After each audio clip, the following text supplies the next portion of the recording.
Сайн байна уу? Та бүхэнд энэ өдрийн мэндийг хүргэе. Өнөөдрийн дугаартаа тугаачдын талаар хүргэх болно. Та бүхэн тоглон сууж үзээрэй.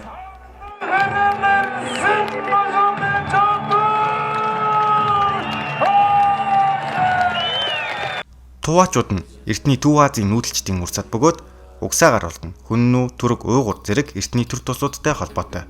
Тэдний нэр анх Туба хэмээн Эцдийн түүхэн сурвалжид бүртгэгдсэн байдаг бөгөөд зарим судлаачид хүннүүчүүдийн баруун хойно оршиж байсан динлийн нар нь тэд мөн гэж үздэг. Орчин үеийн судалгаагаар Туваагийн нутагт олдсон скип соёлын уул мөр болох нийтийн тооллын өмнөх 9-өөс 7 дугаар зууны үеийн Аржааны соёл нь тэдний түүхийн хуудсыг улам баяжуулад байна.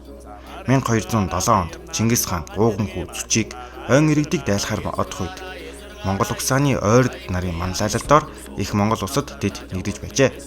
Монголын их эзэнт гүрний үед Туваа орон ийхүү Монголын захиргаанд хариалагдаж байсан юм.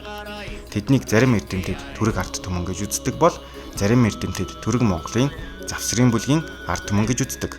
Учир нь тэдний хэл түрэг гаралтайж, соёл, аж амьдрал нь Монгол нүүдэлчдтэй тун ойролцоо байдаг.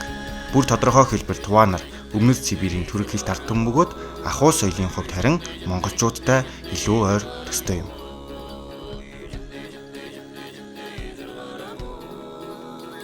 Газар зүйн байршлын хувьд Туваа нар нь Эрдэнэс, Тагнын улс, Төв Азийн өндөрлөгт нутаглаж ирсэн ард түмэн бөгөөд баруун талаараа Оросын улбаны улсын бүгд найрамдах Алтай, бүгд найрамдах Хакас улстай, хойд талаараа Красноярскийн хязгаартай, зүүн хойд талаараа Эрхүү муж, бүгд найрамдах Бурайд улстай, өмнөд талаараа Монгол улстай хэлэлдэг.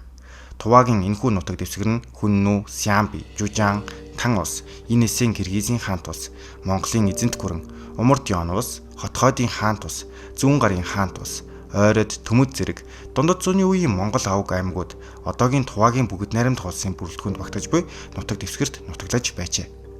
1758-аас 1911 оны хооронд Туваа нь Хятадын Чин гүрний захиргаанд багтаж гадаад Монголын харьяанд захирагдж байв.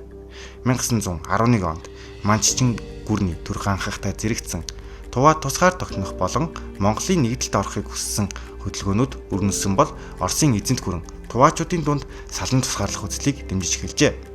1912 онд Туваагийн удирдагчид 3 дахь удаага Оросоос ивэл хүссний дараа 2 дугаар Николай инхүү зөвшөөрч Тувааг тусгаар тогтносон муж байдлаар Оросын ивэлд авсан байна.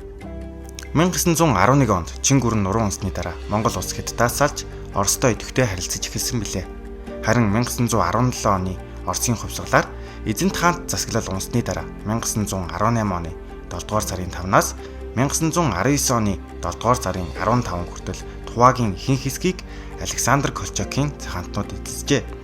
1918 оны намар баруун өмнөд Тувааг хятадууд 1919 онд Туваагийн өмнөд хэсгийг Монголын жанжин Хатанбаатар магсарч авын цэргүүд эзэлсэн байна. Тэгвэл 1919 оны 7 дугаар сараас 1920 оны 2 дугаар сар хүртэл Туваад зовлантнууд буюу коммунистууд ноёрхсон боловч 1920 оны 2 дугаар сарын 19-ноос 6 дугаар сар хүртэл Хятадын иргэшээлд байсан юм. Захирагчаар нь Ян Шижао ажиллаж байжээ.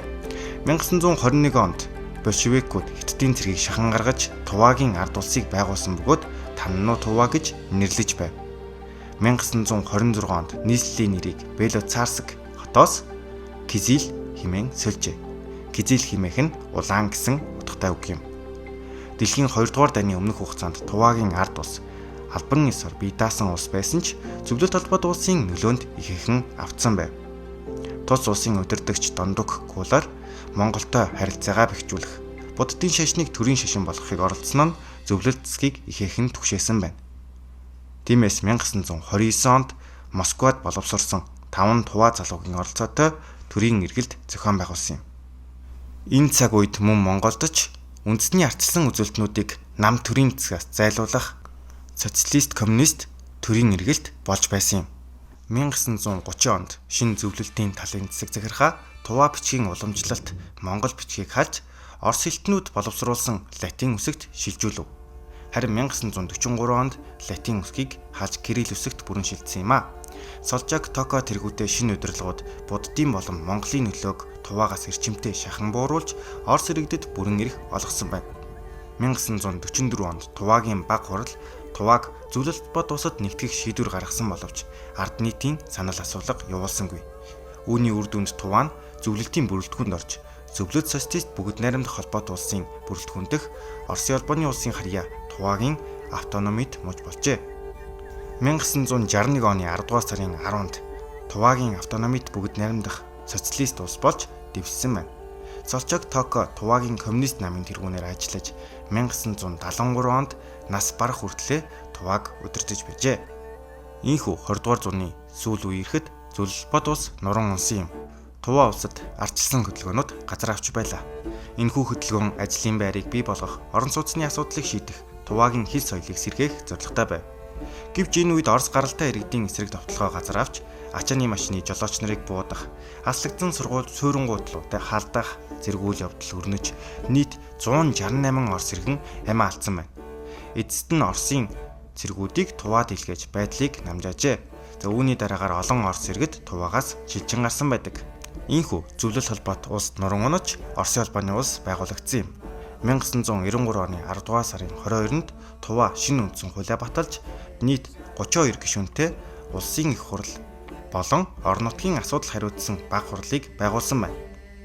За шинэ үндсэн хууль 1993 оны 12 дугаар сарын 12-нд болсон санал асуулгаар 53.9% саналаар дэмжигдэн батлагдсан юм. Мөн албан ёсны нэрийг Туваагаас Тива болгон өөрчилжээ. Тэдний түүхэнд хадгалагдсан үлдсэн Урeenхай нэрний тухайд Туваа ард түмэн өөрсдийгөө хизээж Урeenхай гэж дуудаж байгаагүй бөгөөд Орос эддийн түүх бичлэгт Монгол угсааны Урeenхай нарын нэрээр тэмдэглэсэн хожмын энэхүү нэршил гарах үндэс болсон байна. Харин бид Урeenхай гэж нэрлэгдсэн түрэг Монгол олон гишүүдийг бие биеэс нь ялган салгахын тулд оршин буй нутаг усаар нь Алтайн Урeenхай, Тагнын Урeenхай гэх мэтээр нэрлэж хэвшжээ. Өдгөө 2024 оны 1-р сарын байдлаар Оросын албаны улсын бүрэлдэхүүнд багтдаг Туваагийн бүгд найрамдах улсын хүн амын тоо 337,544 байна. Энэхүү тоо нь 2021 оны хүн амын тоолгын үр дүнтэй харьцуулахад бага зэрэг өссөн үзүүлэлт юм. Туваагийн хүн амын дийлэнх нь туваачууд бөгөөд 2021 оны байдлаар нийт хүн амын 88.7%-ийг эзэлж байна. Туваа нь Оросын албаны улсын хамгийн залуу насны бүтэцтэй нутгийн нэг бөгөөд 18 орчим насны залуус нийт хүн амын 30%-ийг бүртгүүлдэг байна.